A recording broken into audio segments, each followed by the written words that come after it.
fine. That would have all been B-roll anyway. It's fine. Okay. Okay. Now we're good. God damn it. We're usually better at this, actually. Yeah. Well, it's all good. we're not better at this, I don't think. No, we are better than what we are doing right now. Yes. We are who we are. But Yeah. it's not that much worse. All right, let's get started. Unique Noise presents Who Are You?, where we interview you and get to know you on a deeper level with your host Joel and Sam. along with our guest. Shawn Martin from Quarentined. Hell yeah. Nice. This time around, well, we have a new guest and a guest that's... Lots of firsts today. First time having a guest in the bedroom. Yep. Which has been our temporary setup. First time talking to somebody we don't know. Mm-hmm. And what was the other thing I said? There was another first. I actually don't remember what that one was. And I already forgot the other thing, so first for that too. First time him forgetting stuff. No, it's not. Do the quote. All right, the quote comes from Shawn Ashmore. You like that? Different spelling on the Shawn, but yeah. Shawn Ashmore, Iceman. Shawn Ashmore, Iceman. From Iceman. Really? Yeah, the first live action movies. Shawn Ashmore. Oh, okay. He plays Iceman.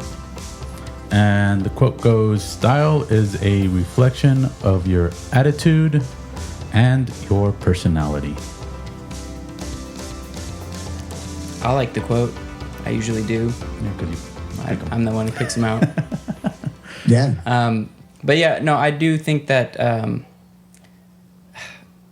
style is a very good way to show your own personality. And I don't attitude and personality seems kind of like redundant, redundant to me, but yeah, I think I've always kind of shown my own personality through style.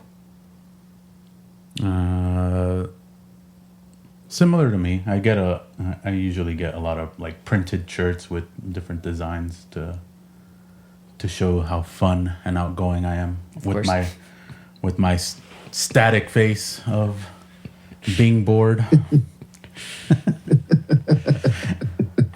You have static bored face? Yeah. It's like resting. Well, it's like resting bitch face, but it's. I mean, yeah, it's not. I was going to say it's not resting bitch face. So it's resting bored face is really. I think that's just being bored, right?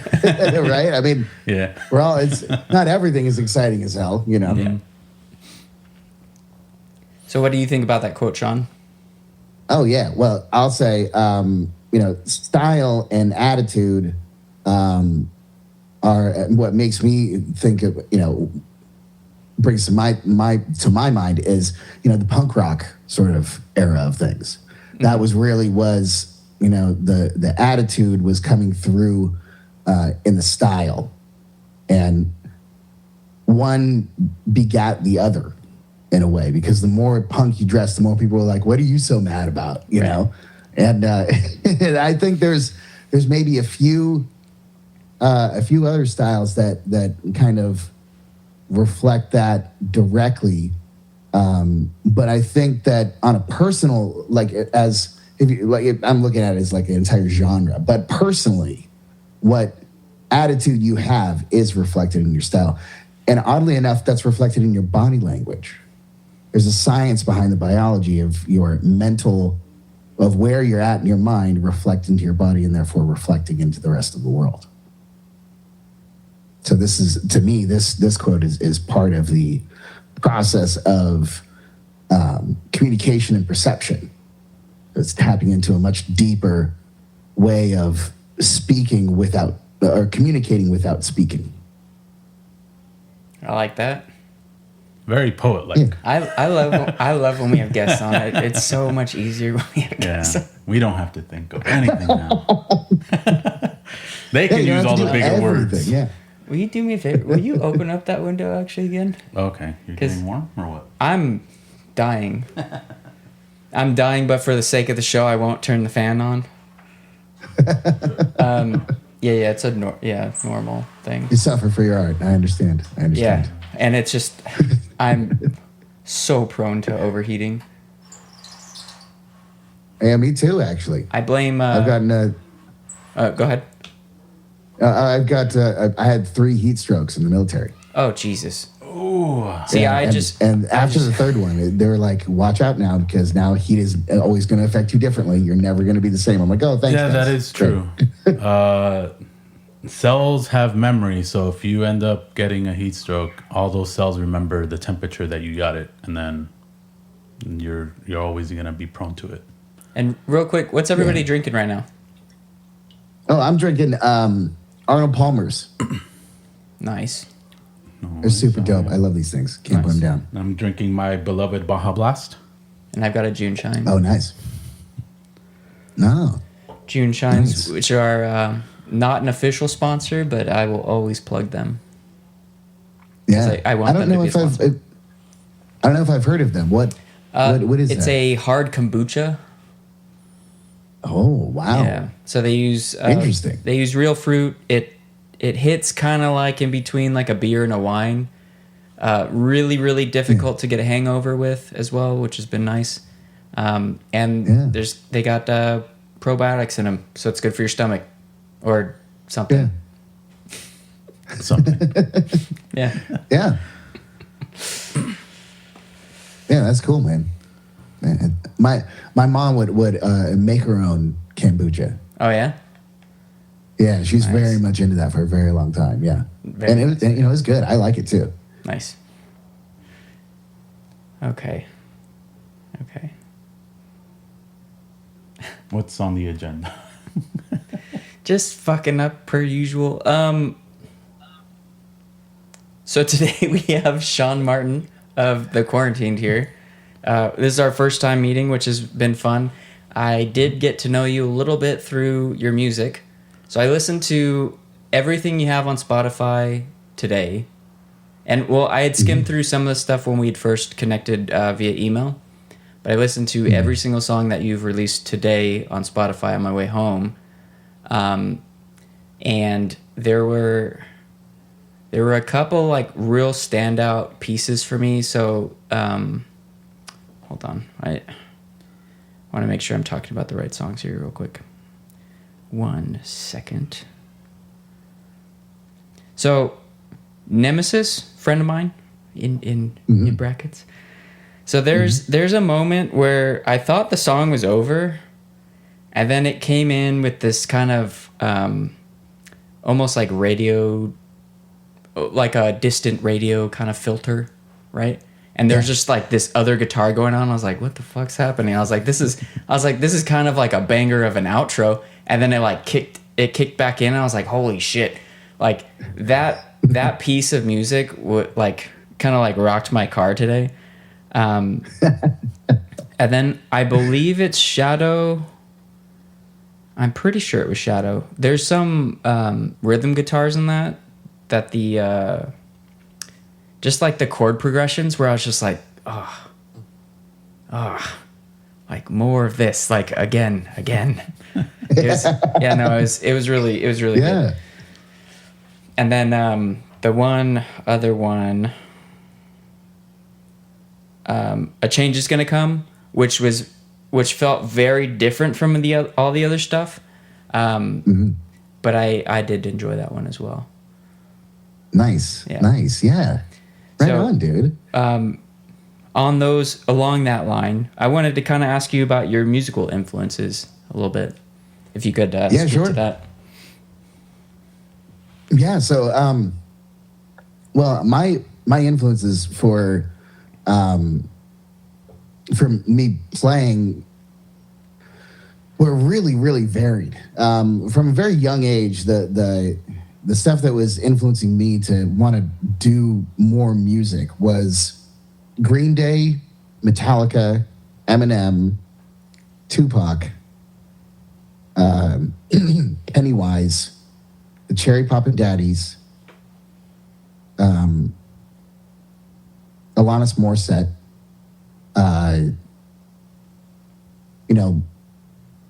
classical composers like Vivaldi and Tchaikovsky, Beethoven, like a lot of the classic kind of composers. I'd listen to some of their, like some orchestra made a CD of it or something. My mom would play it all the time when I was younger.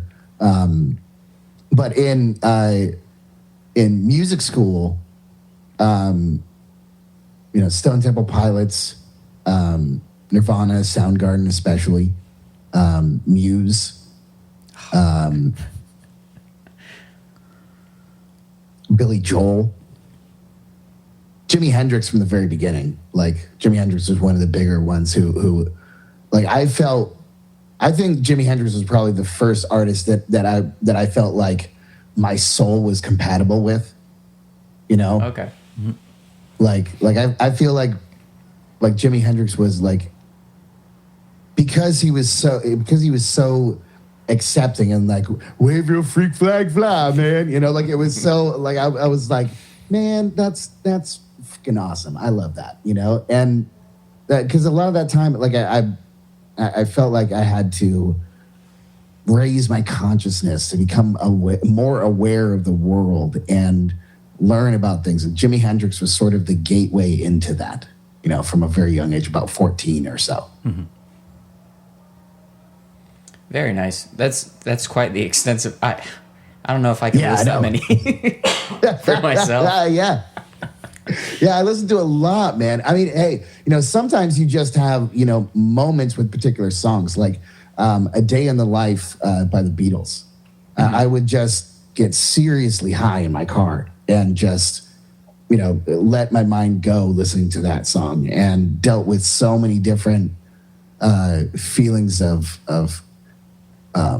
abnormalness and sort of, suicidal type feelings, and like angry at the world type feelings, and deep sadness about things. I let that song sort of assuage all of those sort of feelings all at once. It's really, really odd. It's just that song does that. Sometimes that's really the power of music. Sometimes it's the genre. Sometimes it's the artist. Sometimes it's the song. Well, song, really affects you. time, and place. Yeah. Yeah. Yeah, I remember being like stupid depressed in, I don't know what year that was, 2016, somewhere around there, maybe sooner. And I was like just laying in like my friend's closet and just had one song on repeat. And then there's like my group of friends outside the closet where they're just like, hey, should we like do something about this? Like we've been listening to the same song for like 3 hours. Like, should you come out of the closet now? Yeah. Shut the fuck up. Sammy won't come out of the closet. Now I'm in the closet too. So what's your actual? I didn't do as much research as I probably should have. But what is your actual role in the band, the Quarentined? So I'm the executive producer and guitarist and vocalist. I'm the main content creator for everything and the main driving force behind it. Gotcha. So you do like 10 times the work as everyone else. Yeah, in essence. Yeah. Like everyone else shows up to just play their instrument. Yeah. Yeah, that's Joel. Yeah, that's Joel. me. Joel shows up and plays an instrument. My voice. And then I do everything else. Yeah. I mean, hey, it's a lot of times I found that it's, when you've got the vision, you have to learn how to facilitate that vision. And now there's so many different websites that can help you fulfill that vision. And I was starting in a time in which you had to, if you wanted an image, you had to go make it in Photoshop. Yeah. If you didn't find it, then, well, too bad, I guess. Like now you can think up anything and find something to make it. And it just depends on how much money you put behind it and how detailed it can get. Mm-hmm. Those options were never available to us. It would be unthinkable to get free imagery, album art imagery back instantaneously. That's mind-blowing for 2012. That's so less than 15 years ago. We have a massive shift of this, and we're just feeling it again when it's getting more and more detailed to video. The roles and everything that you can play in doing that are really a lot. But one of the most important things to a person with the vision is somebody who can role play. For example, if you had a team full of Kobe's, who would take the final shot? Kobe 1, 2, 3, 4, or 5. All hands would be on the ball, and in the bucket it goes. At some point, the reason why the Lakers worked was because they had people who were playing the roles and doing them well. They wouldn't have won games if they didn't have Rick Fox, if they didn't have Robert Horry. They would have never fucking won. So it's important to realize that while the vision is usually better off in a few people's hands who are the most expert on it, that's usually actually a better role than to say, I need to have everybody in on every decision all the time. It gets too many cooks in the kitchen. Eventually, it's like, yeah, you just want the image. You don't want to have to spend all this time to do that, because you don't know how to do that. Play to people's strengths is the most important aspect of being a part of a team. And bands definitely qualifies. Ethan, you're Kobe, and I'm Shaq. Exactly. Exactly. Yeah, you just stand over there. You just stand over here and have people gravitate so you can take the shot. You just stand over there and buy out Papa John's or whatever, General, all that other shit he's doing. Well, that was after. I mean, to be fair to Shaq, that was after he was retired. Yeah. Like he's doing all this shit. I've seen his highlights. His highlights are now throwing he's a down DJ. on people, man. Yeah, that too. Yeah. Okay. So I did want to, in the spirit of the Who Are You, I wanted to get into a little bit about some of the stuff that that you mentioned in our first correspondence. Just kind of like your, I guess, like the broad life story and stuff, because there's a lot of stuff in there that, and like even just talking to you now, like nothing that I would, I guess, tag to you or pin to you in any way where I'm like, you're not this guy that I got the email from. I'm like, and this was a lot of shit that's gone on. So do you want to take a little bit of time to, I guess, share your story and where you been, where you come from, where you are now, kind of stuff? Yeah, sure. So I grew up in Fort Bragg, California, which is a small little coastal town.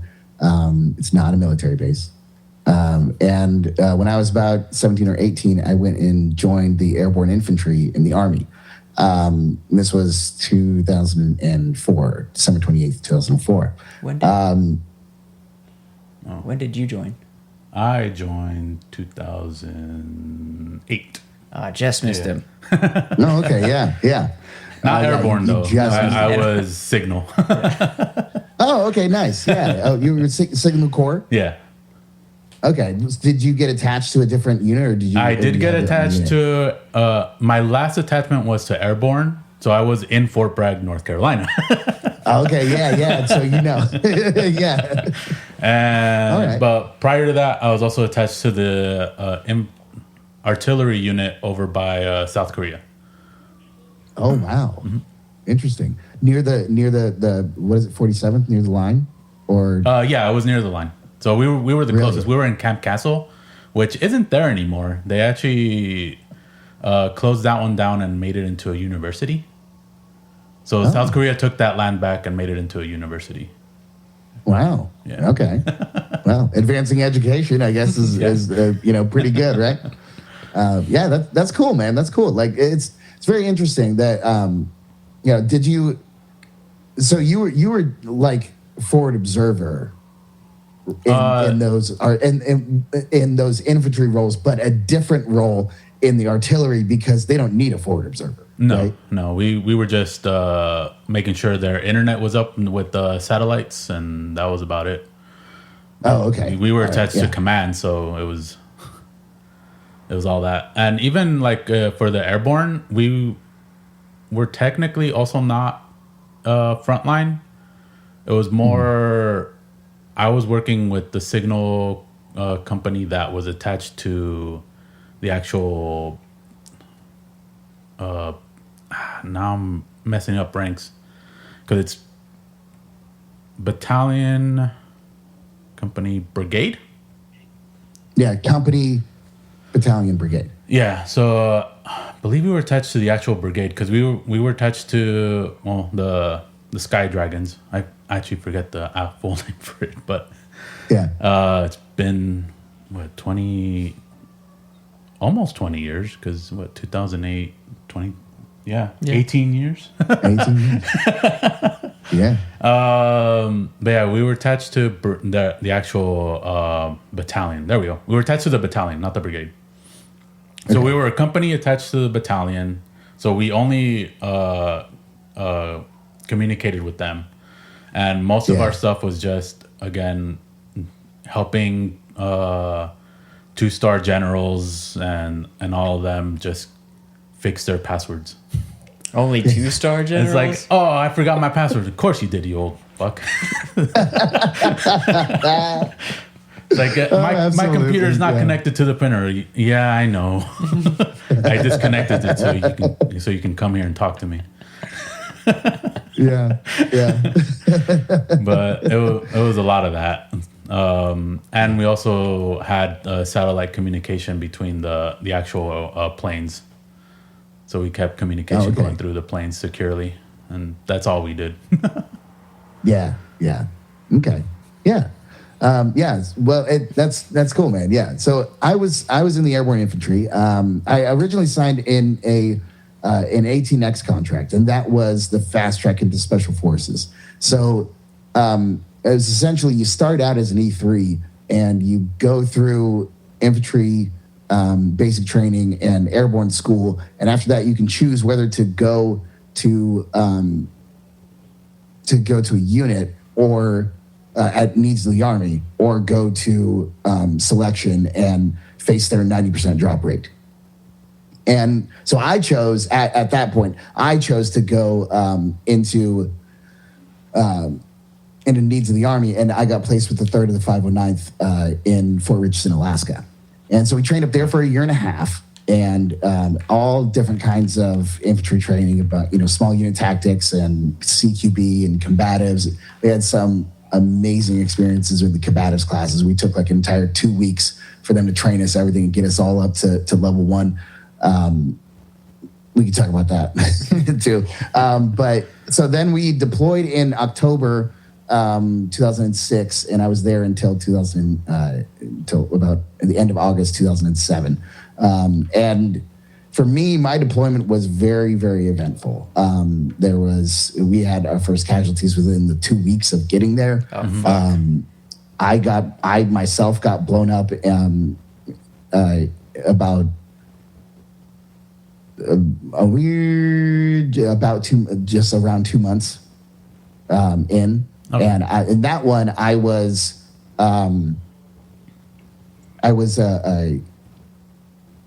Humvee was burning from this IED that blew up under it, and it lit the whole cab and everything on fire.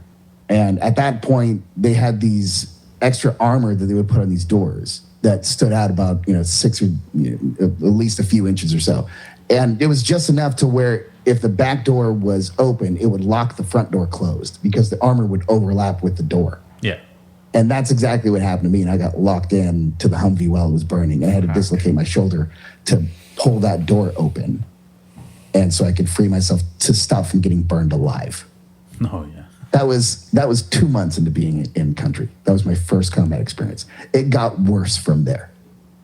There's all different kinds of experiences that really ran the gamut of, seeing the absolute worst in humanity and trying to hold on to your sanity, and at the same time, so many people had the ability to not question a lot of shit of what was going on beyond their experience, because their experience is bad enough. Yeah. But what was actually happening at the higher levels, in the brigade and battalion levels, most of the lower enlisted weren't thinking of that. I eventually got to see what was going on the battalion and brigade levels. And I just got more and more disillusioned, more and more appalled at what was going on and what I was seeing and what I was hearing from these higher ups. That I, under normal circumstances, I never would have been able to talk to. But I was, at that point, working directly for our battalion sergeant major. And so I had a sort of special ticket into these meetings. So I got to see a lot of the stuff, and it essentially, the key part of it is I went back on leave in April, and I talked to an Army psychologist. And an Army psychologist diagnosed me with PTSD, and he told me that he would not spread that information back to the unit, and of course he did. And after that, it sent me on a level to where the entire unit that I was brought up in was like, this dude is untrustworthy. He's got some sort of mental issue. They didn't understand what PTSD was. Right. Yeah. They didn't understand how to deal with it or how to deal with me. And eventually it just started to turn into sort of an unknown thing, and then unknown thing became fear. And then already some people didn't like me, so then it became, high time for bullying. And then I'm already, reacting, really harsh things. I'm doing combat operations. So if somebody steps to me, I'm definitely going to pull a knife on them. I'm not going to fuck around. If they want to, another time they pulled me in for wall-to-wall counseling because I stood up to an NCO who was bullying one of my friends and one of my soldiers. Mm-hmm. And instead of doing, so I let him hit me. We said we'll do one hit each, and whoever's still standing afterwards is the one who wins the wall-to-wall counseling. So I let him punch me in the face first. And then the second one, I elbowed him right in the temple, and he was out on the floor. When I walked out of that room, the platoon sergeant saw it and was like, "What the shit?" Like, he couldn't believe what had happened. Mm-hmm. But that's the kind of shit that would go down with my unit. And I stayed. So after I got out, I was extremely traumatized. And more so than I could really realize or appreciate, because all of this had really happened before my 21st birthday. Jesus. Sounds about right. So, yeah. So all of this crazy ass shit, with life and death, killing and detainee operations, and torture and murder, and in a war zone, it was eventful. It was more than I really thought that it would be. Well, more than what you signed up for, I would imagine. In a way, yeah, because it became so, because my unit was so toxic in how they treated me. Yeah, that's what I didn't expect. I didn't expect it to be coming from the dudes to my left and right. Right. Mm-hmm. Right. I didn't think that they would be that shallow, but some of them were, and they caused enough damage to where it pushed me out of the platoon and put me in headquarters. And then that's when the sergeant major found me. It was like, "What the hell are you doing here?" Yeah, because he already knew me from before. He knew what I had done. He tracked all the missions that we had done, so he knew everything. That he was like, "You do not belong here. Come with me," because he knew what kind of soldier I was, and it was lucky in that I got, because they were going to let me sweat it out for the entire rest of the time, and just sit in the HQ and do nothing for the entire rest of the deployment, which would have been torture for me. Because at the same time, I knew that I wasn't entirely mission ready with this unit, but it was the only unit that I had trained with. So just stepping into another unit is totally impossible. Yeah. You can't just walk on to another unit in their combat operations and be like, "We'll be fine because I fit into this other thing and I know Battle Drill 1 Alpha and it will be great." No, that's not how the shit works. You have to come up with that. Mm-hmm. So I knew that it was just going to be, just constant bullshit. And so I was super happy to have the sergeant major just be like, "No, you're coming with me. You got way better things in front of you than this." So after I got out, I essentially got out with 50% disability right away because of special circumstances from the sergeant major. Essentially, there's a mission where he was I was able to find, in essence, I was able to find out that he was one of the contacts of a triple agent who's having me guard. And he didn't think that that I would find out about anything, but I did. And then took it back to him. Because of that, they gave me an out right away. And, because like I said, with what I had going on, they needed to retain me. And it was more in their interest to keep me there and not send me back, because that's just how the military operates. They don't want to go against the grain. They want to do the easiest possible thing. Mm-hmm. So after I got out of all of that, I had the GI Bill left. And so I thought, well, life's too short to go fucking around anymore with any of this stupid trying to, indirect ways. I knew I wanted to be a musician. I knew that music was the way in which it was going to be saving me from all of the negativity of my past and helping me to move forward in the future to provide something, because I just felt like it was either rage or sadness, and that was all I had to offer the world. And at that point, music was the only thing that was allowing me to show anything else. So I knew that I had to go into that in order, just for my own survival, And then I went to Minneapolis, St. Paul, Minneapolis, to go to McNally and Smith.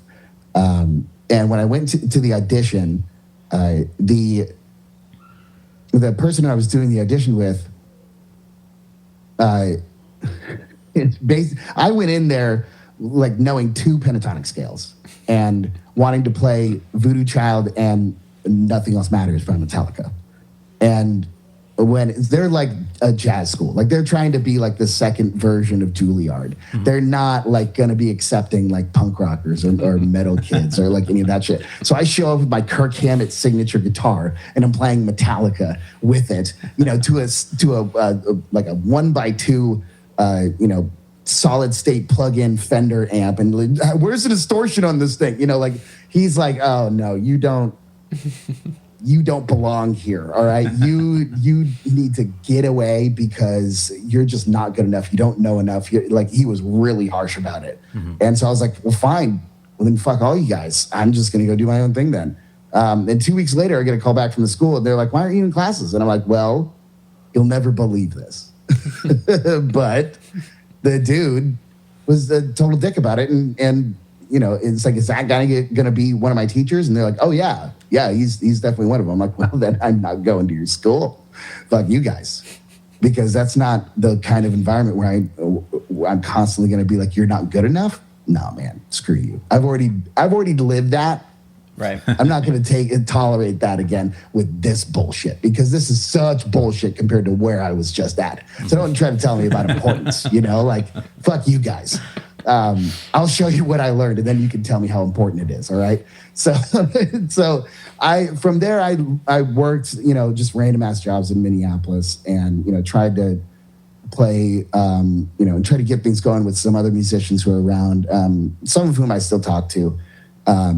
But nothing really happened for that year and a half with music. Mm-hmm. And then I went to Musicians Institute in Hollywood, and I did 3 years there. 1.5 for the guitar associate's degree in performance, and did the independent artist program where you learn all the different facets of releasing music, from the audio engineering side to the music business side to the marketing and promotion side, to how to essentially become a self-sufficient musician. And then I did the audio engineering school twice because I needed to really figure out about audio engineering, because to me, that was the mode in which I'm going to be. It's the most important thread throughout the entire thing. If I'm not top notch at that, then the whole self-sufficiency thing is just kind of fooling yourself. Right? So from there, 2012, the band was started. Officially, we were playing live around Los Angeles, getting college radio. We had a music video. We got noticed by a label. We got signed to a sub-major of Sony. We got dropped from a sub-major of Sony. We had an independent manager. And things were going well for a while. We recorded Antiquated Hate with George G1 Archie, who was the audio engineer for Death Row Records. He did all of the audio engineering for all of the Death Row in their heyday. So Tupac, Snoop Dogg, and Mary J. Blige, and all of them. And the manager that we had at the time decided to steal the copyright for the record on distribution, so we had to kill the entire record after 5 years of working on it. God. And so that is around 2017, 2018, right after we had been nominated for an Independent Music Award for one of the songs that was on the album. We still had to take it down.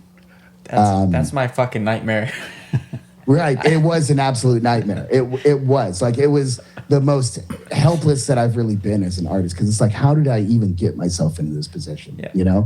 And how did I end up with such stupid, greedy people who have no idea what they're doing and are just kneecapping me for no good reason. Well, for themselves. Simply because they can't. Yeah, I mean, it's for themselves, but it's how greedy can you possibly be? It's all speculation at this point. Before the album's even released, yeah, it was good. And I know it was good because I put everything of myself into it, you stupid assholes. But why do you think that you own it? Right. But that's fuck you. Yeah, that's the whole, the entire entertainment industry is built off of people like that who are well, I don't know anything about what you're doing, but I should get paid more than you do. Yeah, that is really, yeah. Yeah, it's ridiculous. Yeah. So 2017, 2018, I was just at the lowest that I could possibly be at. I was going through a divorce, and the album got stolen. The manager went away. I was living in Florida and just trying to get back to myself and trying to reconnect with music as a whole.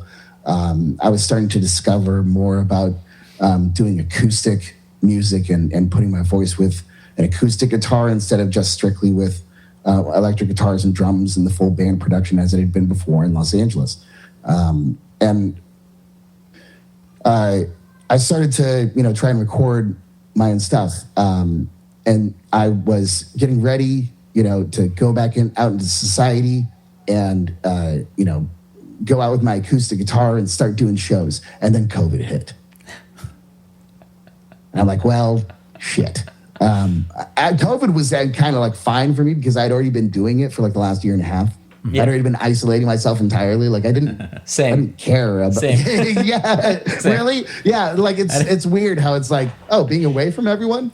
No problem, bro. I got you. It was not a hard transition for me either. I understand that a lot of people got sick, really sick. Some people died. It was a really big deal for everybody else. But I was just this is how I live normally. I'm so welcome to the club, everybody.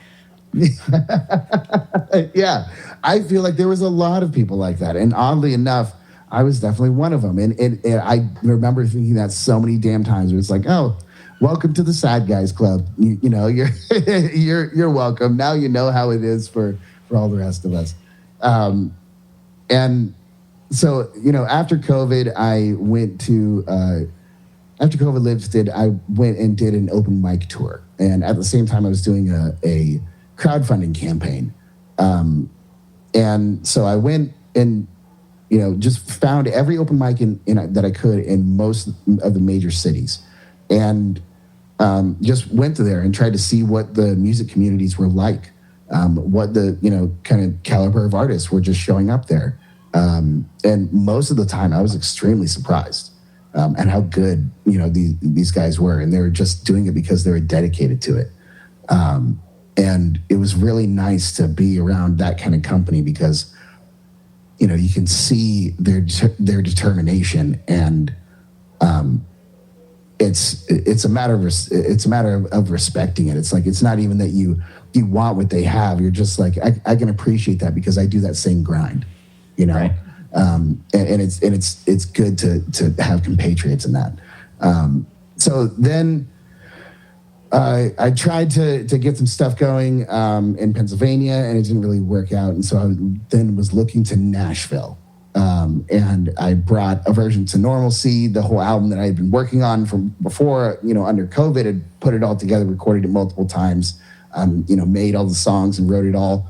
But I couldn't get it to that level that was the best possible level that it could be. And I knew it. And so when I took it to Nashville, I'm like, I've got to take it to the top studio. So I took it to Blackbird and Sound Emporium, and we recorded the songs there. And it came out, as you heard, all of the Aversion to Normalcy is up there except for One Last Chance and Change Is Gonna Come. And A Change Is Gonna Come, and that was one that I recorded myself. I recorded it in a house that I was staying at in Denver. Gotcha. It was really, it just happened to work out. That room was just perfect. Yes. It was one of those weird sort of things. But that was also part of an album of covers called Bedroom Inc. that is released on Bandcamp only, because I wanted to remix some of the versions that I had done before. So I wanted to hold back on it and just release it on Bandcamp just to get it out there. But it ended up still getting significant press from LA Weekly and USA Today and Rolling Stone UK. Nice. And after that, when we released Aversion to Normalcy in 2025, November 12th, 2025, we had been doing a promotional campaign for each of the songs, one song per month leading up to the release. And then after the release, we did more promotion on TikTok and Spotify, and in press as well. And with that, we ended up getting just over 1 million streams on Spotify, with more and more climbing, and well over 40 million views on TikTok. And from there, we still have more and more that we're able to do, because this was kind of a surprise for me. I didn't have all of the visual branding down. So technically speaking, by the industry standards, we shouldn't have released the record because we wouldn't have been ready. Yeah, I get that. But we wouldn't have been ready until much later anyway. So it's like, we got to get it out there now. We have little bits. We might as well move forward with the little bits that we have instead of just waiting for the big thing so they can all just go, Aversion to Normalcy, great. Right. I want to give them each single and say, this is what's important about it. This is why it's relevant to you. This is why it matters to your life each time, and have 6 months of reinforcing that. Then that's how you build up the expectation. It's not just dropping and then you have expectation. You have to actually build it. And so this was showing me the way to release music that I hadn't been doing before. I had been doing it where I thought people were going to be following me, and that's what they're following me, and they know me, so they're going to do it. I realized that this was me finding everybody who I didn't know, because those are the people who are actually going to listen to the music, not the people who I did know. Mm-hmm. I can relate to that a lot. Right. I hardly listen. I think most artists can't. Yeah. because we sit there and we expect that, like, the audience is supposed to be constantly there. They're not. Yeah, no, I just dump stuff out. I think I would probably do different releases once I start putting lyrics to everything. But I just been releasing instrumental stuff since 2020. And my thing's just kind of like, there it is. I'll check on you later. It's out there. So it's like anybody who's curious, it's there. There's like 8.5 hours worth of music out there. Like, have a road trip. Yeah. Have at it. Have at it or don't. My thing was just like, I had spent a really long time just making music like by myself and not really showing it to anybody. So once COVID hit, I was like, I learned actually through, what was that movie called? Hearts Beat Loud. Have you ever seen that movie? I don't think so, no. It's got, what's his name? He plays Ron Swanson in Parks and Rec.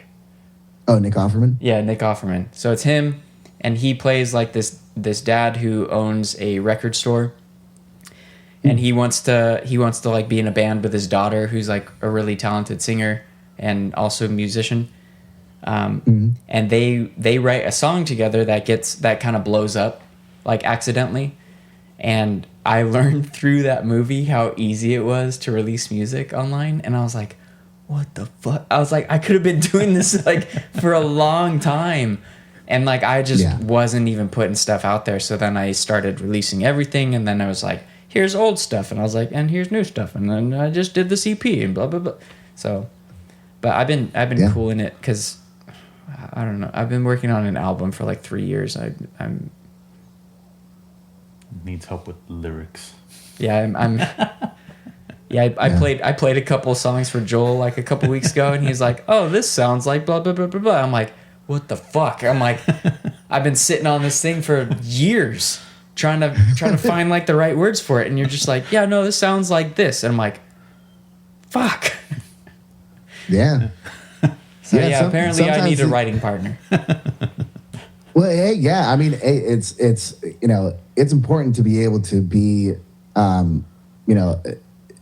good at what you do, but being able to have a good partner who can then make what you do better is way better than just doing it all on your own. Well, so the crazy thing is what he's doing is actually translating so like I just kind of output and then I fiddle around with it until it sounds good to me, but it's just raw emotion, and he's coming in translating my own emotions to me, which is the frustrating part though, because I'm like, this is my thing. Like, how do you know more about this than I do? You know, so yeah, that's where we're at. Yeah, but that right there, that amazingness of emotional translation without speaking, that's the true beauty of music. Yeah. That's music at work right there, you know? Which is why I have to have a podcast, because I can't talk to people normally. I need structure, I need questions lined up, I need topics. Yeah. Yeah, small talk's not my thing. I can't do it. Yeah, me neither, man. I feel you on that. I'm very much like that too myself. But you got to talk about the deeper stuff. I mean, what the hell's the point otherwise? Well, and what are we really doing? Those conversations are always way better anyway. I'm like, I don't want to talk about the fucking weather. Or like, oh yeah, traffic today, but like, I don't give a shit. Traffic was annoying. Traffic's annoying. Why every day. It up? Yeah. Yeah. Yeah. I know exactly what you mean. Okay, where else were we? So what else did you do?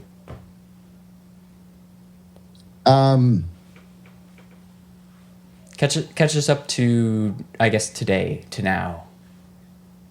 Okay. Let's see. This last couple of months I've been focusing really on podcasts. Okay. And it's been kind of amazing. Like I think even for the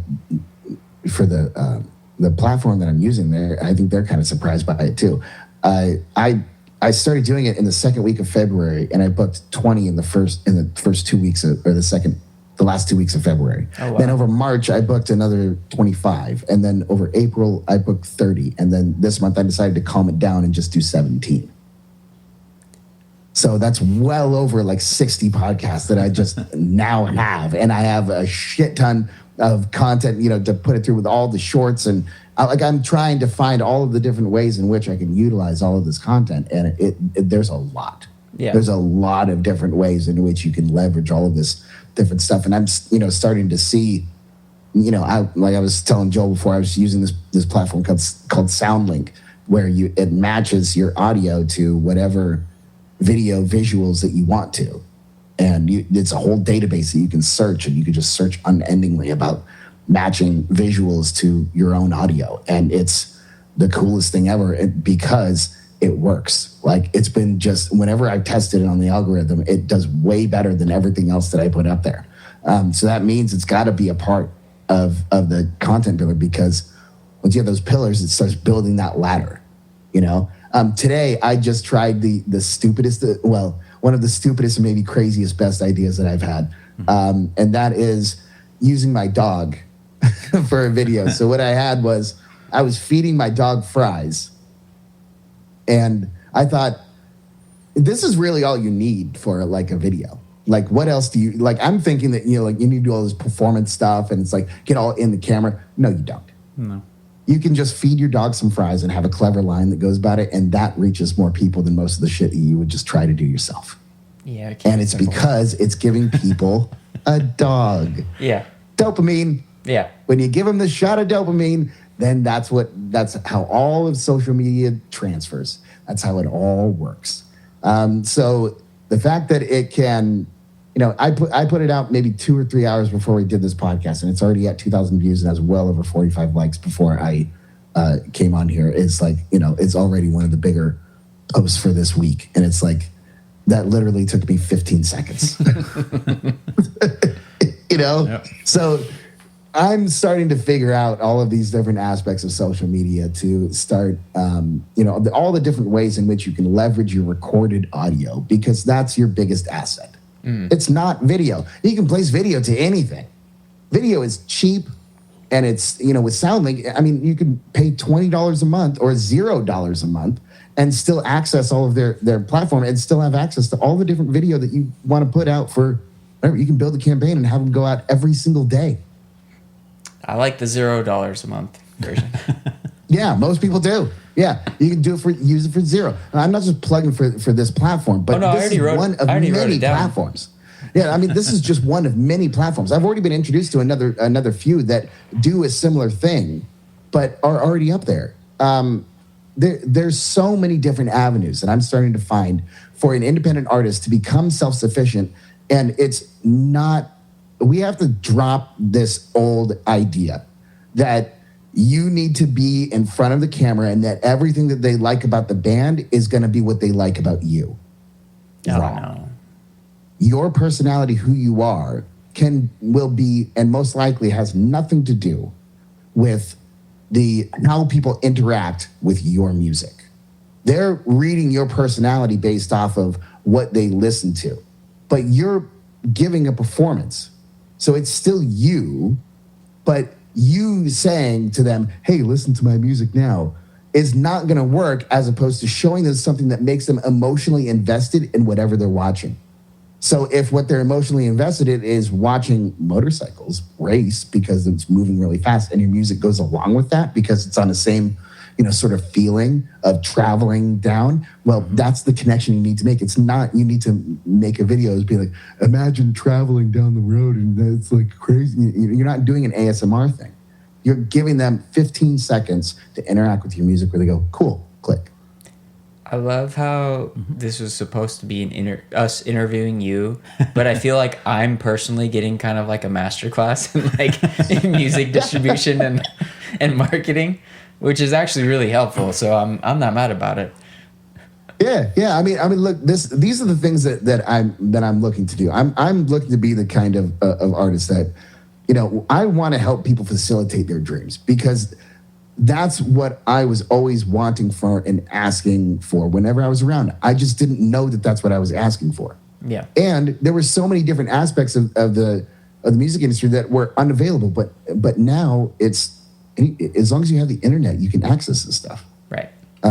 So and then at that point it just becomes knowledge. So truly, knowledge is power. You need to know you can still use AI, but if you can't put in the right commands to tell it what to do, you're still going to be just as stupid as you were the day before. Yeah, I can't get AI to do anything for me, right? No, but AI, I don't understand how to talk to AI yet. It's really good to have AI do your business administration. Your AI doesn't need to be anywhere near your creative process. Where it should be near is telling you the marketing.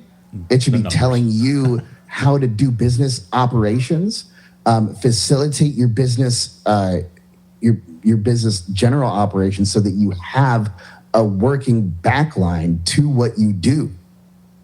Use AI for that. Don't fuck Suno. You don't need it to create anything. You're the creation thing. Yeah. Use that.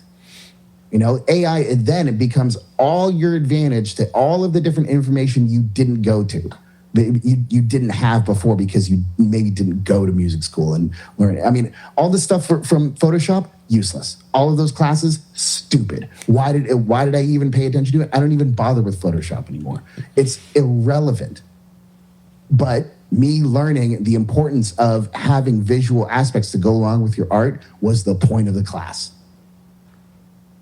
And that still matters. So truly, when you can think yourself into success with the music industry nowadays. Whereas before, you had to know a shit ton of people.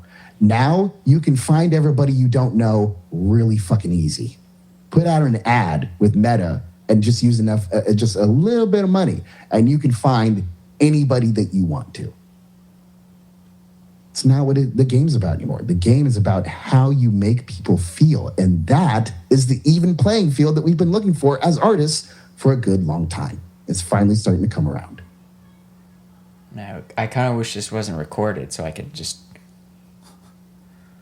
gatekeep all this information for myself. Well, then you're doing exactly the thing that I'm going well, let me gatekeep it for a little bit, and then we'll release it. Which is fine. This episode's not coming out for 2 weeks. Yeah. So we'll be fine. I'll get ahead of it. We got a 2-week head start. Okay. So we're doing it's called Clarity Quest. It's really for me. Mm-hmm. I picked up this book not too long. Well, it was probably like a year and a half ago at this point. It's a book about like introspection and stuff, and I picked it up because I go to therapy every week and stuff, and I was like, I found this book that I think is going to be helpful for me. And my therapist was like, that's great for you, do it. And I didn't do it. Sat in my backpack for a long time. And was just being really, really bad about carving out time to just like go through it. So now we're doing it on the podcast, so I have to do it. Yep. So we're doing 2 pages at a time right now until we're done with it. So we're gonna do 2 pages right now, and so Joel's gonna ask a couple or one question. We're all gonna answer, and then he's gonna ask another question, and then we'll all answer again. Okay. Sounds good. All right, here goes. First question: when do you feel most confident? We'll have you start. Okay. As the guest. I would say post accomplishment. How would you define accomplishment? Any goal that I set out to do after completing it. If the goal is get up and go to the store, there's many different little goals within that. Put on your pants, put on your shoes. Don't forget your sunglasses. Don't forget your keys. Start the car. Like everything that you do successfully adds on to it. So just setting a goal and accomplishing it means that you're moving forward, that you're not just staying static and you're not giving up into the opposite of confidence, which is sadness. I like that. Yeah. Good answer.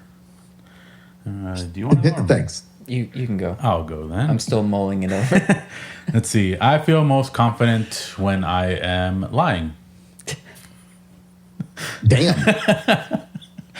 Because it astounds me how many people think I'm telling the truth, and then once I tell them that it's a lie, I'm like, you actually believed me. So I mean, this is operating from the mentality that no one believes you ever. So no, they believe me. Everyone is no, but are you expecting that everyone's supposed to know that they're not supposed to believe you? Well, because people don't know that. I would say it's more of because they're trying to be good people. And what you're really doing is preying on their good people. That's his playground, though. He loves that. He just says shit. That's a little psychotic. I would say more of a. It's not damaging in like. I don't lie constantly, but when I choose to lie, it's when I want people to believe the story I tell.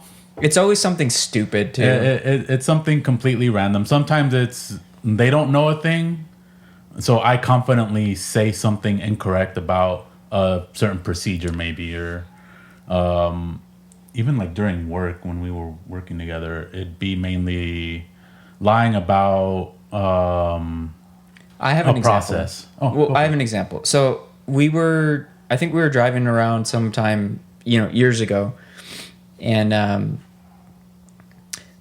it was like a very earnest. I'm like, who makes the Ram truck again? And I forgot what you said, but it was definitely not right. I was like, it's Dodge, right? And you're like, no, it's not. And I'm like, what?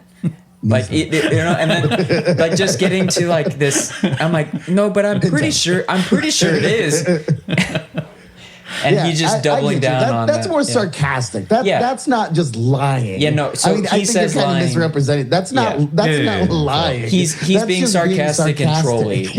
Yeah, that's his. That's. But it's built on a lie. Yeah. Not really. I wouldn't say it's lying. That's a little heavy-handed for yourself. You're kind of shooting yourself in the foot there, bud. It's not lying. That's just being sarcastic. There's a difference. People make entire careers out of doing that. Don't call out my sarcasm. I was being sarcastic when I said lying.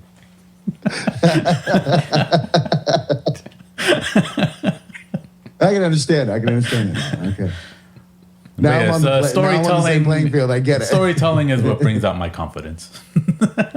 Yeah, I can see that. Okay. Okay. I think I'm most confident when it's annoying because it's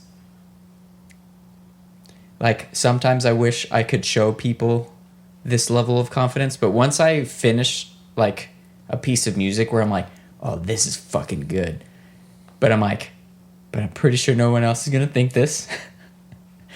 But I'm just gonna put this over here for now, and then like I've literally done it a couple times here where I'm finished with some music and then I'm like, oh, I can dance to this, and I'm not a dancer, but I am definitely like a solo dancer, like headphones on, my own music, and I'm like, oh, I know, I get what's going on here. That would be my answer. Look at that. Learned something new today, Joel. No, you told this like a couple weeks ago. Shut the fuck up. Well, at least the dancing part, not the you're confident about doing it. Stop it. All right, next question. When do you feel most misunderstood? Ooh.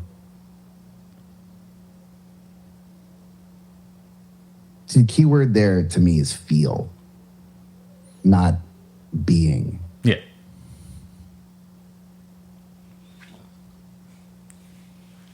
And that makes it a little bit more difficult because feeling misunderstood and being misunderstood are two very different things. Mm-hmm. I would probably say in group therapy is probably when I feel the most misunderstood. Could you give us an example, and feel free to be as loose with the details as possible, or as much as you're comfortable with, I guess? Yeah, sure. So, for example, like at the vet center, they have group therapies usually for, the era of veterans that go along. So the Iraq War veterans, the Vietnam veterans, mm-hmm. and the new, sometimes even the newer Iraq veterans will have different groups. I've seen King of different the Hill. times. Yeah. Right. And if a lot of times I would go to, a new group therapies because I would move around, and especially going around on the open mic tour, like I was looking at every different major city, and it's like, well, I might as well try to find some free therapy because I feel like I need it anyway. Right. Might as well give it a shot and see how it goes, right? So I would just, go and show up and be like, let's we can talk about shit. And sometimes,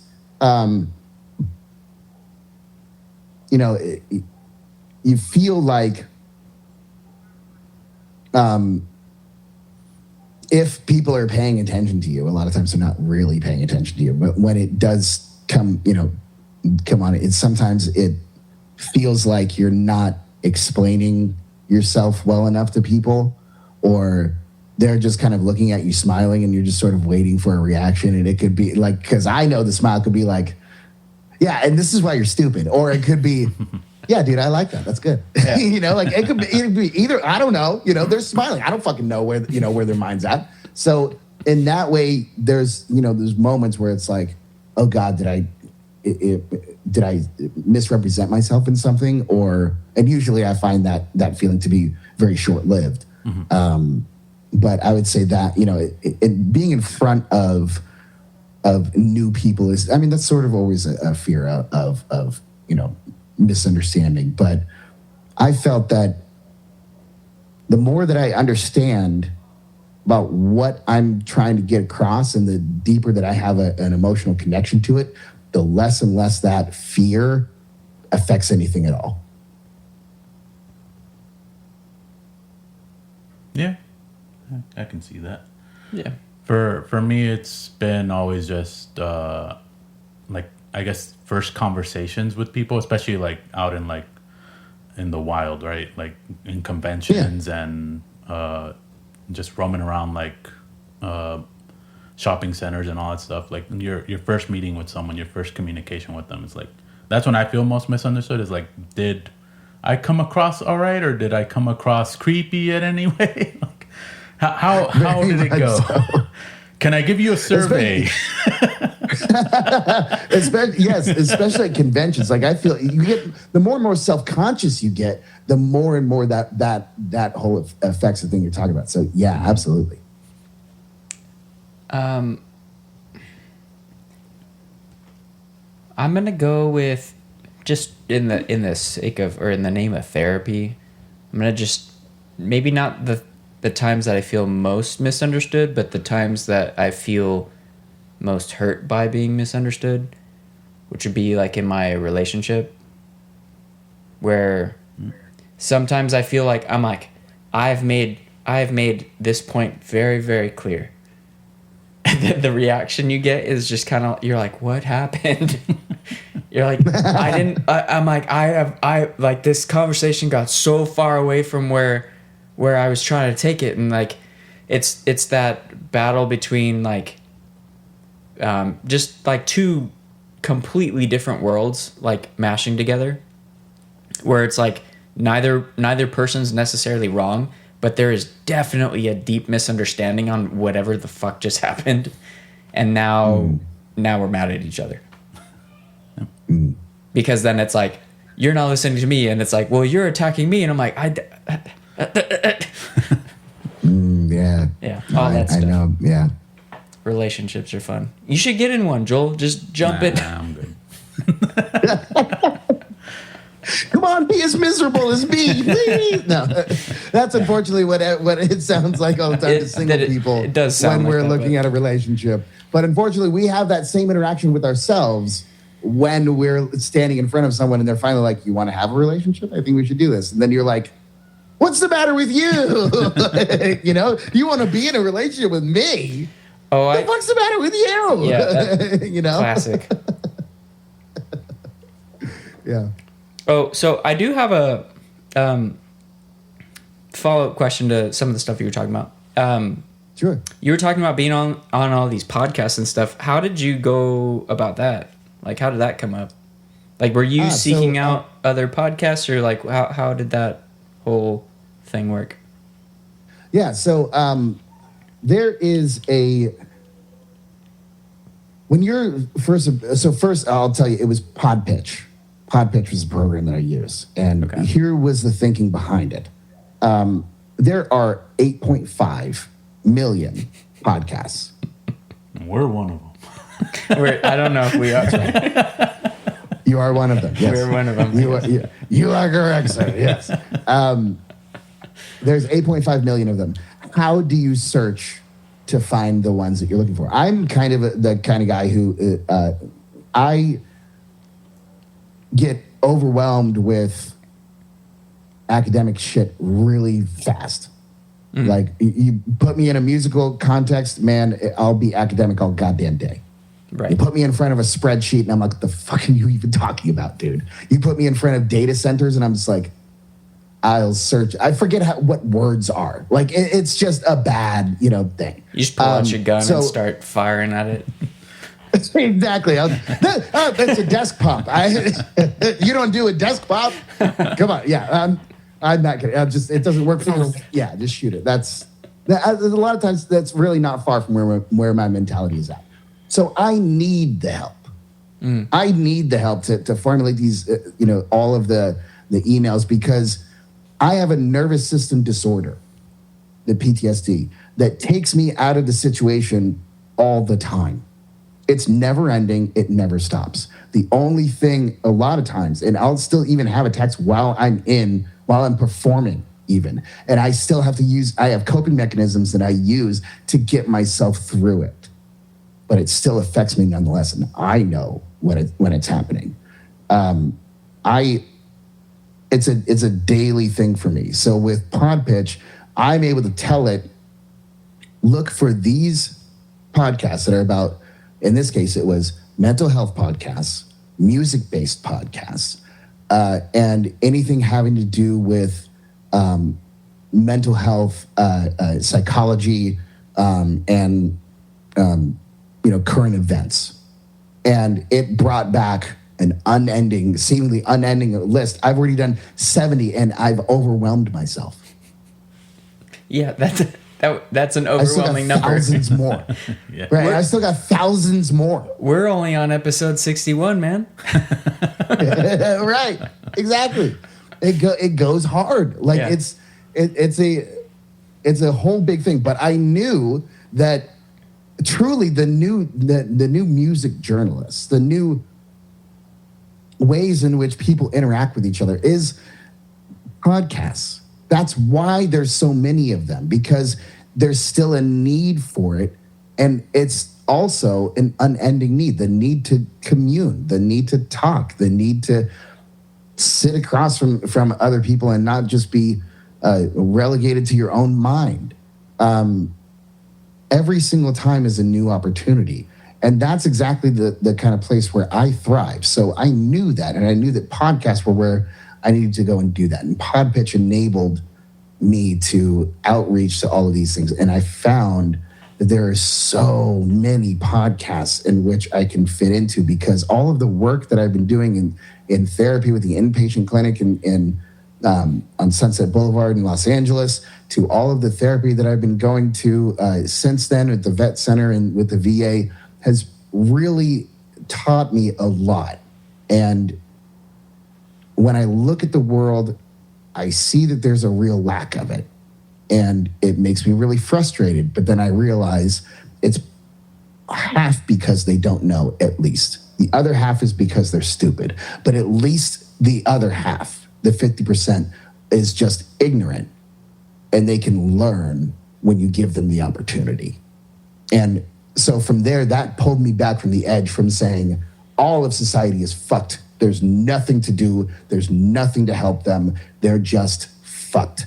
And instead, I'm like, I can use this to share some of the information I have to help ease some of the burden that people have on each other. If not in music, then in mental health. If not in mental health, then in their own personal lives, or in, looking forwards to goals and motivation, or just giving basic leadership skills or basic moral principles outside of the standard. For me, I use the 7 Army Values more than I use the Bible, because the Bible isn't an actual moral book to me, but the 7 Army Values do represent morals and values. So I attach to them more than I do the Bible. That's entirely different than about 50%, about 40% of this country or so. And that makes me a heretic to some of them. To the others, I'm the smartest motherfucker in the room. Yeah. Where do you want to be? I use the Boy Scout stuff. Yeah. Yeah. I use both Exactly. the Bible and the Army values. Yeah. I yeah. use See? both. Yeah. And it like all of these options are viable. That's the thing. Like, it's not about some kind of dominance or supremacy. It's about critical thinking. It's about encouraging people to think beyond just what they've experienced in their lives. And podcasts are the best way to do that. So I'm really excited about continuing to do them, simply because it is another art form, just like music, that reaches people on a different level. I would love to do like a deep dive on human consciousness with you, but I don't think we have time for that.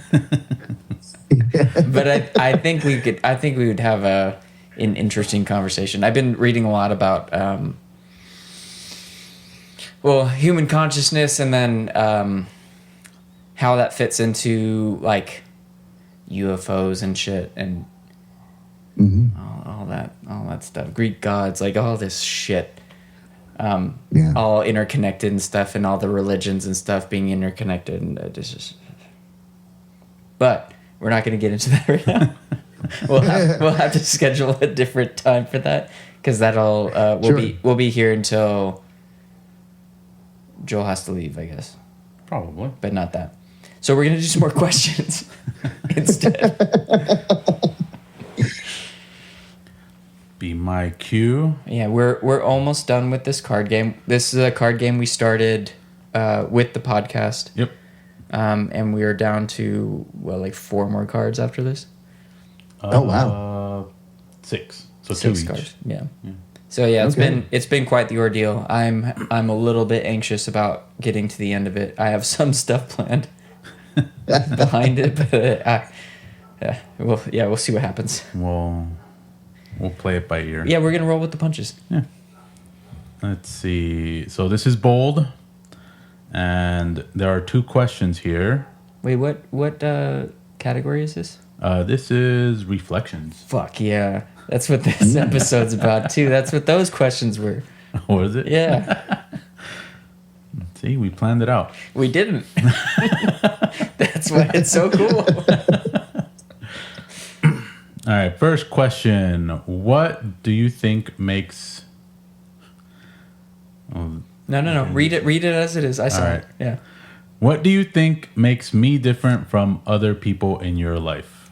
And seeing as how you don't know Joel or myself, we would like for you to answer that question about both of us. Oh, okay. In that case, repeat the question. All right. So the question is, what do you think makes, I guess we'll say us. No. Each of us. But each one of us, yeah. Okay. Different from other people in your life. Is the first Mexican? I doubt it. Well, I guess he's NorCal. So I grew up in California, guys. Okay. I used to play soccer. I speak Spanish. At least I used to. Not so much anymore. But no. So yeah, no. In fact, Alex Diaz, the guy who played bass with us, was from Mexico. He's from Guadalajara. Okay. So you're definitely not the first. But so, and that I'll say that, Joel, you're different from anyone that I know. In that I've never met on the surface, that is, I've never met a single core guy and been able to talk with them. Okay. So that's a first. Hell yeah. But I will say that there's so much that I don't know about you. That's fine. This can be funnier because we than just not. met. Yeah. It's like I'd have to only reflect on the things that we've talked about. That's the only reference that I have. So, I mean, so in that, it kind of makes me hard to say something definitively. But I will say that what I can tell about you is that underneath an armor of protection is a very caring and empathetic person. A person who sees more than they say, and understands way more than they let on. Yeah. I just don't have the vocabulary for the word. Gross. That's who you are? No. Yeah, I gave you lyrics to your songs. I know, Joel. Yes, I know. But for Samuel, I will say, I can tell that you have a deep connection to the world, but a lot of times you feel like the world isn't connected to you. He knows you so well. Do you work for the fucking NSA? Like, what's going on here?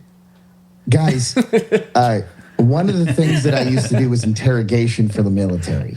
I know you a lot better than I could probably let on about. Okay, that does make me feel better that I'm not. Yeah, so I know personality profiles way too much. Like, by the way, I had to do all this before 21st birthday. Yeah. The average civilian is not going to detect the same thing, so I'm okay with that. Yeah, but yeah, no, they're not. that feels pretty spot on. In a way that made me a little bit uncomfortable. So I would imagine you're very good at your job. Well, thank you very much. Yes. Joseph. All right, let's see.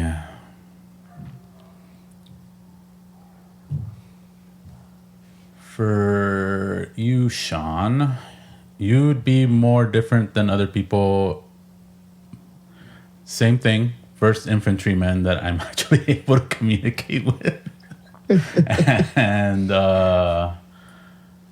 let's see, in more deeper aspect, you are very, I guess, coherent with your words. See, this is where I can't find the words to say, but... Say it in Spanish. Coherence. Tú eres bien... Nope. Nope, still no. And Spanish was not my first language. I know how you feel. No. Yeah, you're very like direct with the words that you're saying, and there's a lot of meaning behind them. So it's like you're very easy to understand in a way where it's like not a lot of people I know can do that or do that when we're communicating. Like me and my friends we'll talk, but a lot of it is more just talking and not getting to a point. You assume. Yeah. Yes, I know exactly what you mean. Yeah. But yeah, I would say it's very easy to communicate with probably you, as we were doing in this podcast. And Sam, you know why. I'm just like everybody else. No, you're probably the... I feel like you and I have answered this question about each other like A lot of 8 times. Yeah. We're almost done with the game. Yeah, we're both consistent, and we show up for each other and shit. Yep. It's pretty much sums it up. Much it. Yep. You'll probably say the same thing about me. Nope. I got other stuff. Good. Yeah. Okay, Shawn. So before I answer this question, how much of Nemesis did you write? All of it. 100%. Okay. So I never met anybody who did something like that. That's All for right. true. And I will kind of piggyback off of what Joel was saying is you're very articulate, which I think is the word that you were That was probably probably looking the for. word I was looking for. Yeah. You're very articulate. I didn't really have any specific expectations going into this outside of, and Joel can attest to this. I've been fucking super anxious and nervous and, what else? Those are the two main ones. Yeah. Yeah, I was like, I'm so nervous for this interview. Blah, blah. I'm like, why am I doing this? I'm like, this is my fucking show. Why am I nervous to interview somebody else? It was so dumb. Part of it was also you wondering if he was real or not. Oh yeah, for sure. There's definitely a level. So, okay. Hold on. We were approached by another band because you're East Coast based, right? No, I'm based in Nashville, actually. Yeah, so southern-ish. Yeah, I think we were approached by a band in one of the Carolinas, I believe. Okay. In a very similar way, with a very similar email and all that stuff. And then when we were getting into the nitty-gritty of like figuring out time and date and stuff, like there's just like radio silence, and I was like, what happened? And then I just started thinking, I was like, is this AI? Like, is AI fucking with me? Like, just weird shit like that. And I'm prone to like some outlandish kind of paranoia kind of shit. So then when I got your email, I was like, not again. I was like, you're not going to get me again. And then I did the same thing, like, because I did the same thing with them. Like, I looked up all their stuff, and I went to their website and all that stuff. And I was like, this seems legitimate. Like, let's do this. And then it never came to fruition. And then, so this interview with you, I was kind of like half expecting, like yesterday when I sent you the, like, hey, just checking in, like, making sure you're still available and stuff. Just expecting like radio silence and being like, God damn it. And like, we were going to record today regardless, but also thank you for not being, like a robot or anything. That's very nice. You're welcome. I'm happy to help you. Robot ears. Sorry. Yes. I'm happy to be a human for you guys today. Yes. I appreciate that. Well, and it's our first interview with somebody that we didn't know, which is kind of like, it's been my dream actually. So you're like the genesis of the dream come true for me, because that's all I want. Is like, I just want to, like, I feel, because I listen to a lot of podcasts and stuff too, and I feel that the more you get to know people, the more you realize how similar you are, as opposed to like how different. And our, not just our country, but our whole fucking world is so out of whack right now. With people just being like, well, you believe in this thing and I believe in this thing, and we shouldn't be like, or like, let's kill each other over that. And it's like, all right, calm the fuck down. Like, everybody is like literally the same. Like, everybody is the same. Yeah. We need a big giant spray bottle and go, no. Or I think they should add that to Congress. Whenever someone is getting up in Congress and talking to, and talking some bullshit, instead of being like, you lied, just get up and you got my 2 sprays and now I'm gone, man. Or we need more podcasts. If everyone's on a podcast at some point in time in their life, I think they'll realize, oh, hey, like, I'm similar to these people too. That's weird. Yeah, that too. Yeah, they would always say the biggest and best way to end racism is to talk to a racist. Yep. Oh, is to simply just present them with the example That's why we're talking to each other. Of yourself.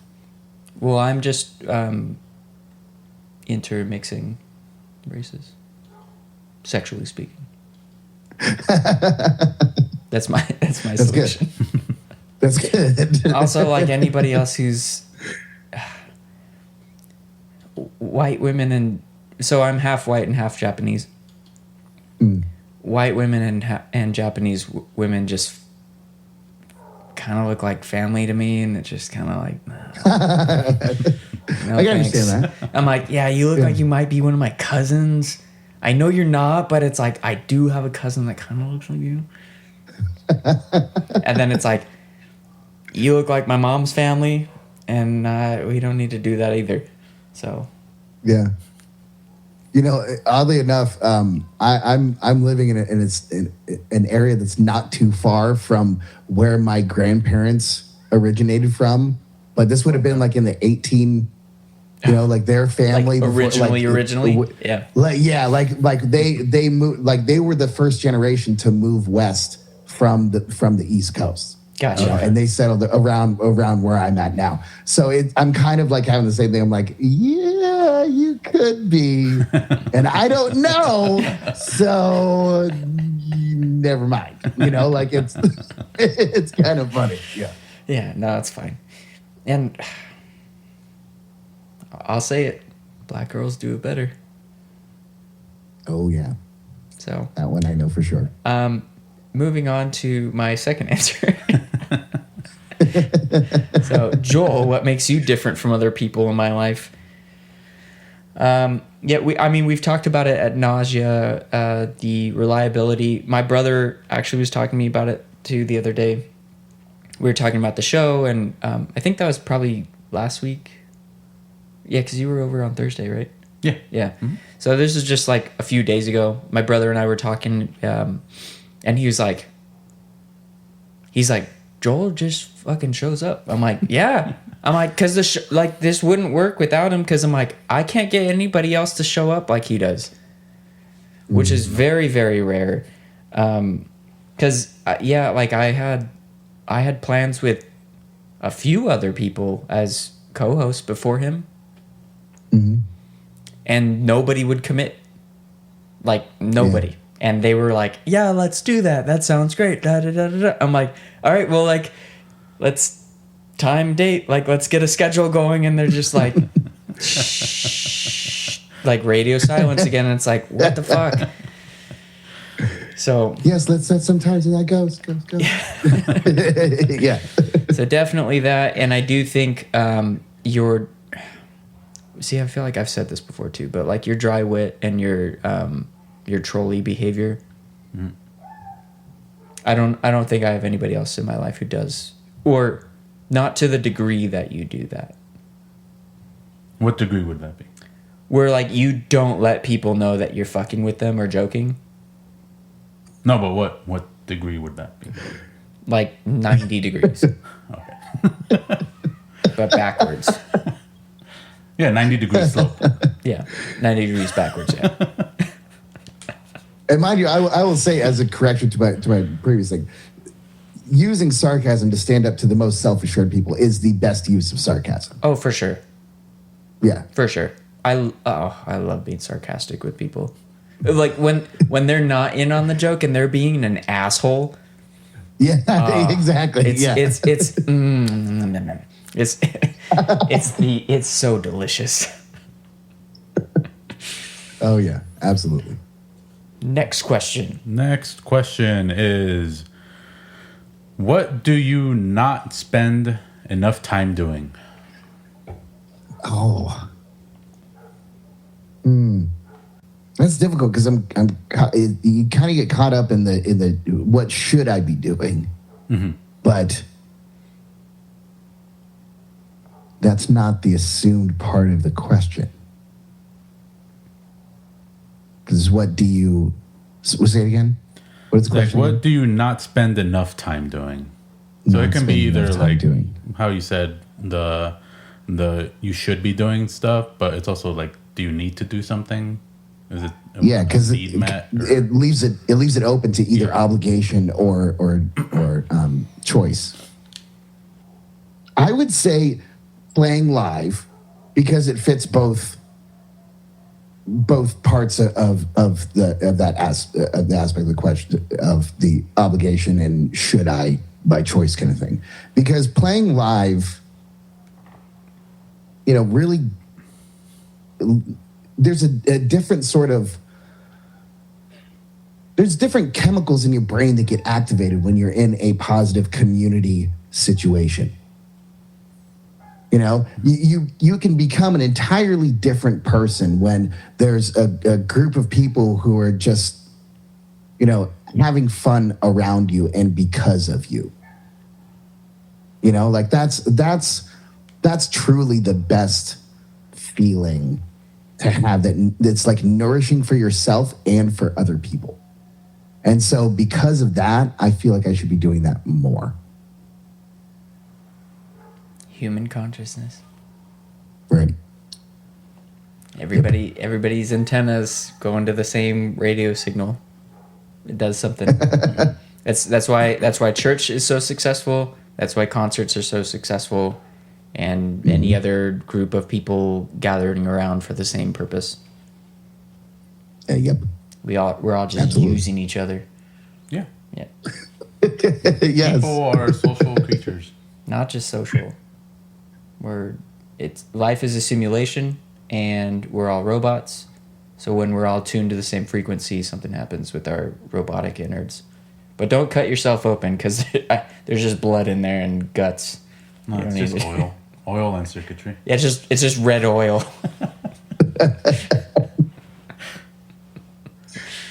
Transmission fluid. Oh, transmission fluid. Yeah, it's something. Let's see. I know your answer already. What is it? Art. No. Okay, but that too. But that too, yeah. And I feel like I am putting slightly more effort into what I'm going to say, but I think I need to put more time into it, is starting to nag you about your work a lot more to get you to actually push stuff out. I gotta release every week. What are you talking about? Not the podcast. I know what you're talking Your about. music. Yeah. Yep. I may not listen to it, but that's because I hardly listen to music. Go away. If you're not gonna produce or give money to me, then I'm not gonna listen to you. I'm giving you my time. No. No. No, if you're gonna steer the wheel or get behind the wheel, you gotta put something into it. I'm sorry. So I reject your answer. Try again. That is my answer. No, and I'm kidding. I am all for that. I need a manager. I need a music manager for sure, I think. You need a whip. Not a whip. Not a whip directly. More of a whip like dog sled to guide you. No, I need a schedule. So like even if you and I are jumping on like a video call or something like once a week, and being like, "Hey, you writing lyrics?" I'm like, "Nope." I'm like, "Nope," because I can't think of anything, and everything that I think I have to say is not poetic. Fuck you for driving in front of me. Yeah, it's not a very good song. It can be. But that's not. It's yeah. But I get it. You can, yeah, whatever. Fuck you. Okay.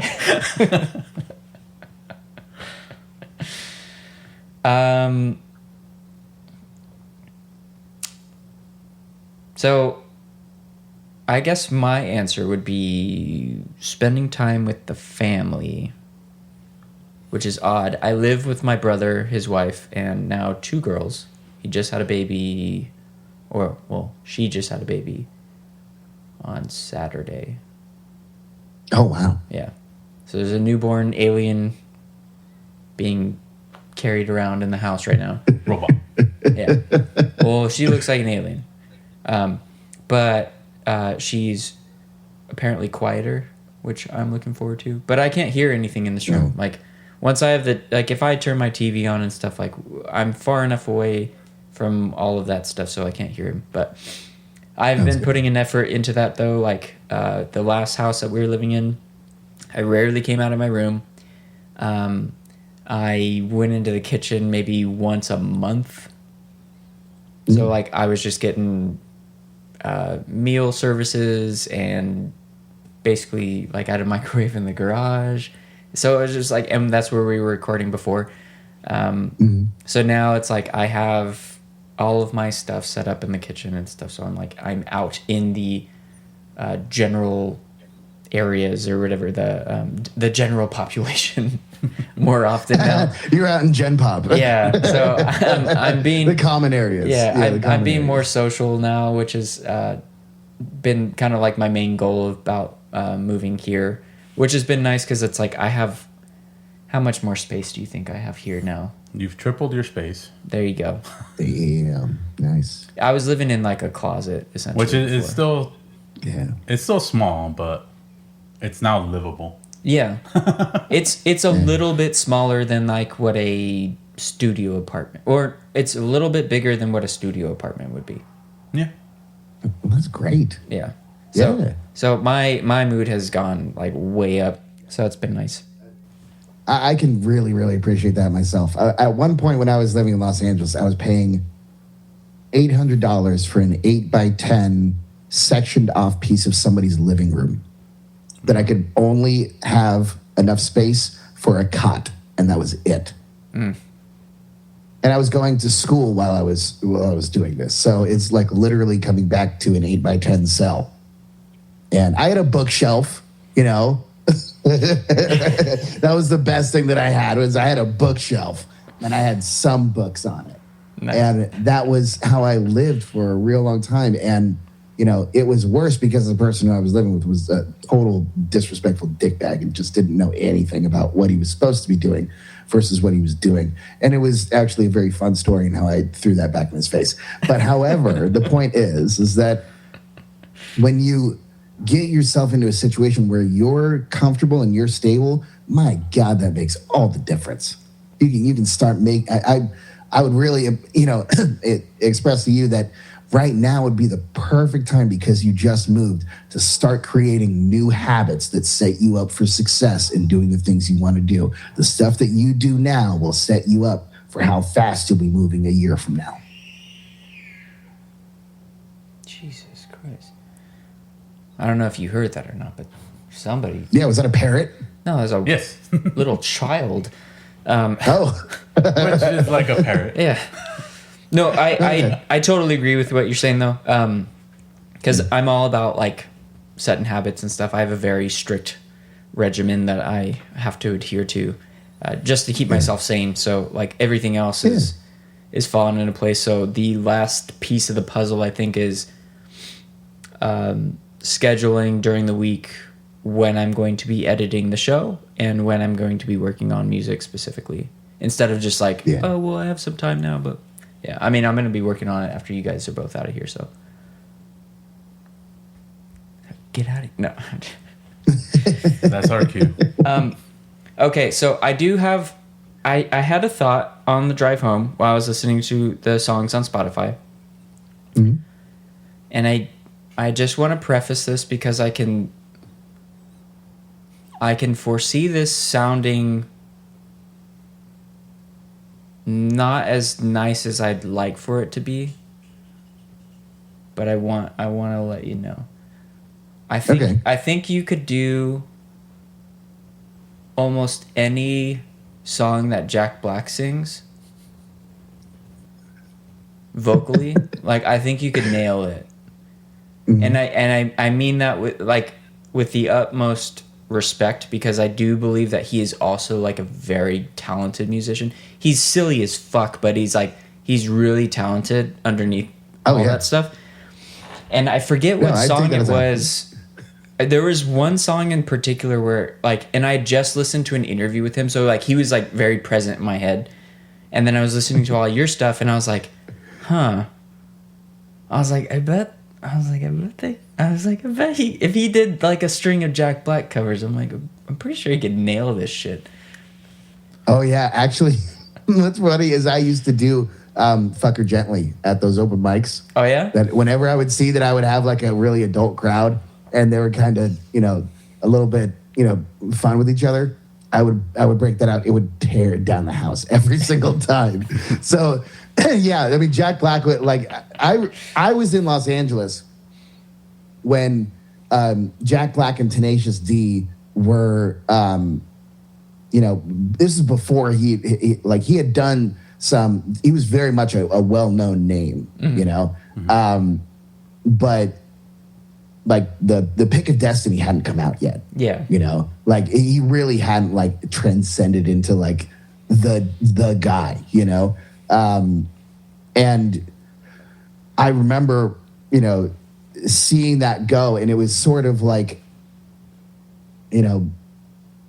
was a it's so weird seeing someone come from the strangeness of rock into the mainstream of rock, and it's he's really found his own place about it. So yes, I there much of Jack Black's and Tenacious D's stuff I can do, and I do enjoy doing most of the time. A lot of times in sound check, I love to do the thing from Master Exploder, just that whole thing, and just nail it without a microphone. It's so I can just do the line. Mm-hmm. He does not need a microphone. Yeah, so that's funny. Yeah. Oh, that's awesome. Now I'm glad I brought it up. It was one of those things where I could see somebody really being offended by that. Somebody who's a serious musician being I'm not fucking like that. Oh no. I mean that's the thing that I think Jack Black broke the stigma around a funny man in rock. Mm-hmm. Mm-hmm. You know, like he brought the serious talent to the funny. It wasn't just funny to talent, you know, because he like you said, he really is like a really, really good singer. Yeah. And he's not just fucking around. And Kyle Gass as well is a Juilliard trained guitarist. Like the dude is unbelievable at what he's capable of doing. What he does for Tenacious D is like, he doesn't even have to fucking think about it because he's so much higher minded of a musician than that. And that's, to me, that's what makes it funny. Yeah. Is because Jack Black, especially in like the early days of like when they're, I remember this shit where the sketch of the band is broke and they get, you know, kicked out of the open mic, whatever they're playing at, and they're like, dude, we need to like get back. And he's like trying to offer blowjobs on the street to passing traffic. So he's like, oh, like to passing traffic. Like that was how people were introduced to Jack Black. Right. You know? And now he's like the star of Jumanji. It's totally different. And he can ride that because he makes that professionalism with funny, with talent, all come together. No, to me, that is a massive compliment. Thank you so much. Yeah. Well, and just on the subject, School of Rock, I think, is also one of the things that just cemented him into pop culture, where people are like, huh, this is funny, but also like, this is good too. What's going on? Oh, yeah, absolutely. And it made the better statement, which is that music and this rock music can't just be like cut off from kids because, oh my God, it had something to do with Satan before. Like, you need to stop acting like Guns N' Roses doesn't apply to a 10-year-old kid. Of course it does. They can understand Welcome to the Jungle. They're not crazy. Like, they're not stupid. You need to stop thinking that the associations that you have with the music will always be the association that every generation has before you and after you. Well, and that's just entirely not correct. Well, yeah, the kids aren't doing acid. Right. They don't need to. That's what I mean. Yeah. Like, that's like everyone has such a bad like view on music from that era and stuff because it's like, yeah, everybody was doing shit ton of drugs. It's like when your 10-year-old wants to listen to this shit, it's like, it's fine. He's not going to have a bad trip because he didn't take any drugs. Yeah, just don't blow his eardrums out. No, fuck that. You blow your eardrums out. Pretty sure they heal over time. Yeah. What? I'm just kidding. Just doubling down on my joke. Anyways. The gas mask you use. Okay, there we go. What's it? I'm assuming it symbolizes something other than the band name. Yes. So here, I'll bring it back. This thing. Yeah, that thing. So, death, war, destruction, and chaos. So, this mask, this is actually a replica of a Romanian World War II mask. Mm-hmm. So it's from that era, but it was Romania's, the ones that the government would make an issue to their soldiers. It's, noted by the nose piece, the singular nose piece, and the singular canister at the bottom that screws in and screws out. That is, we had found an image that was like AI stock that had that mask, mm-hmm.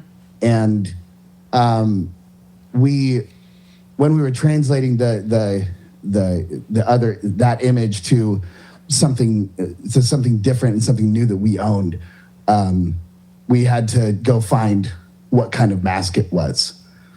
And so after a little bit of research, we were able to find out that it was the Romanian from around 1942 or 45 or so. Mm-hmm. Okay. Any follow-ups to that? Not really. Just so. Oh, the significance. The significance behind it. Yeah. It's meant to. It's meant to be intimidating, but it's also meant to give the idea that the separation of the quarantined is not necessarily outwardly imposed. Sometimes you quarantine yourself from everyone around you, and it's kind of to represent the problem of society is not always like an aversion to normalcy is the description of this. It's what do you do when society is fucking crazy? What do you do when the outward expression of your society is not right at all, and you have to be different than everything else that is around you? What do you do then? And that's kind of what the mask sort of says for that. Okay. I don't know if I would have necessarily connected those dots on my own. So thank you for sharing that. Because so then I guess the name of the band is more like self-quarantined as opposed to like a group of people who have been outcast or something. Well, actually, it's both. Okay. It's so aversion to normalcy in this case is the thing of what do you do when the society is crazy, but the name itself is really to describe the process of otherization in all its forms. Gotcha. In all of the different circumstances. So you are both the Lost Boys and also, I don't know how else to say that. Captain Hook. No. Like you're the Lost Boys. Jack, a good fall. Like you're the Lost Boys, but you're also like, we also ran away from home. Yeah. Yeah. Yeah. I mean, it's not bad. Yeah. Yeah, I'd say so. I'm just trying to relate things into terms that I can understand because we're like 5-year-olds. That's all good. Okay. Let me know if you can answer this question quickly. Okay. Time travel exists. Where'd he go? When, and why?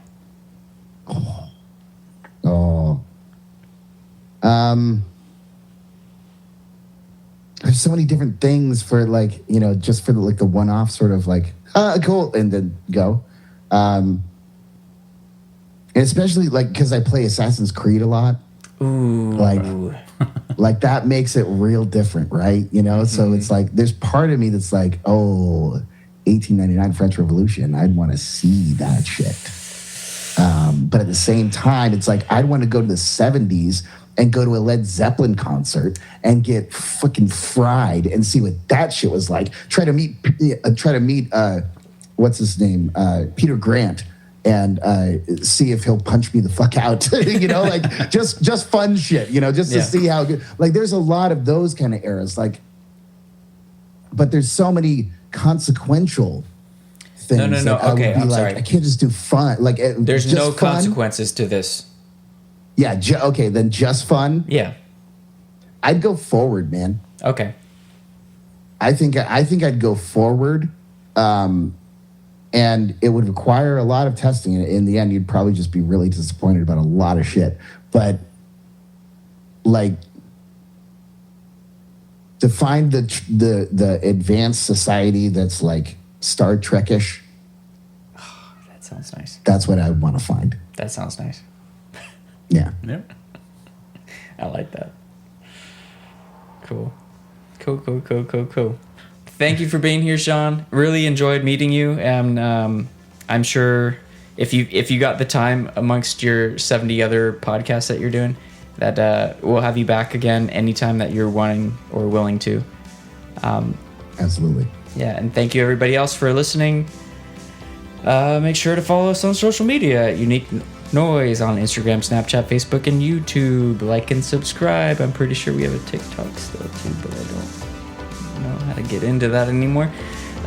Leave a comment and let us know your thoughts on the quote or any other suggestions you may have. If you want to be a producer for the show, entry level is very, very, very, very, very low. Just say you want to be a producer and tell us what to do. We'll do whatever you tell us to do. We're your little boys. We'll do what you do or what you tell us to do. Make sure you check out our website for merch and music at uniquenoise.com. Thank you again for listening, and we'll see you next week. Adios. Bye. Bye.